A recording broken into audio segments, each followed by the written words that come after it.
रजत की मम्मी ने अब करण से उस बारे में बात की है जहां पर करण ने साफ कहा था कि उसकी मम्मी पापा रजत पर शर्मिंदा है। यही बात जो है रजत की मम्मी ने जब वो कन्फेशन मतलब जब मिलाया गया था फैमिली को, तब भी ये बात जो है उन्होंने रजत को बताई थी।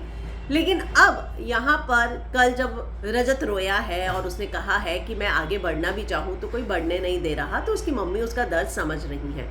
उन्हें समझ आ रहा है कि रजत कितना परेशान है, पुरानी चीज़ों को भुलाना भी चाहे तो यहाँ पर कोई भुलाने नहीं दे रहा। और करण ने ये जो बात कही थी उसी को लेकर अब मम्मी ने साफ साफ करण को कहा है कि तुम गड़े मुर्दे जो है वो क्यों उखाड़ना चाहते हो।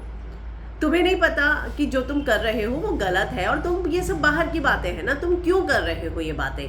तो यहाँ करण भी बहुत आराम से बैठकर रजत की मम्मी की ये बातें सुन रहा है। उसे भी समझ में आ रहा है कि यहाँ पर शायद जो है उससे कुछ चीज़ों को लेकर जो है गलती हो गई। और अब यहाँ जिस तरीके से रजत की मम्मी जो है बोलती हुई नजर आ रही है करण को, वो भी जानती है कि अगर रजत इस शो में आया है तो जो पुरानी चीज़ें थी उनसे वो आगे बढ़ना चाहता है, अपनी उस इमेज को ख़त्म कर देना चाहता है और अपनी ज़िंदगी में आगे बढ़ के वो कुछ नया करना चाहता है।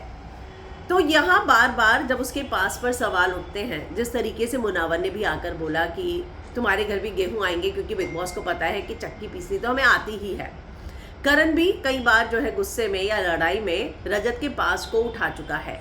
तो इसी बात को लेकर और खासकर आंटी को ये बात बुरी लगी कि आप माँ बाप के नाम पर ये बोल रहे हैं कि शर्मिंदगी हुई है, तो ये बात बहुत गलत साउंड कर रही है। और इसी बात को लेकर अब आंटी ने करण से बात की है। हालांकि करण का रिएक्शन और किस तरीके से करण ने जवाब दिया है ये फिलहाल दिखाया नहीं गया, पर एक बात तो तय है कि रजत की मम्मी इस बात को पहले भी बता चुकी हैं और जब आई हैं तो वो आकर सेम यही बात जो है करण को भी कहती हुई नजर आई है।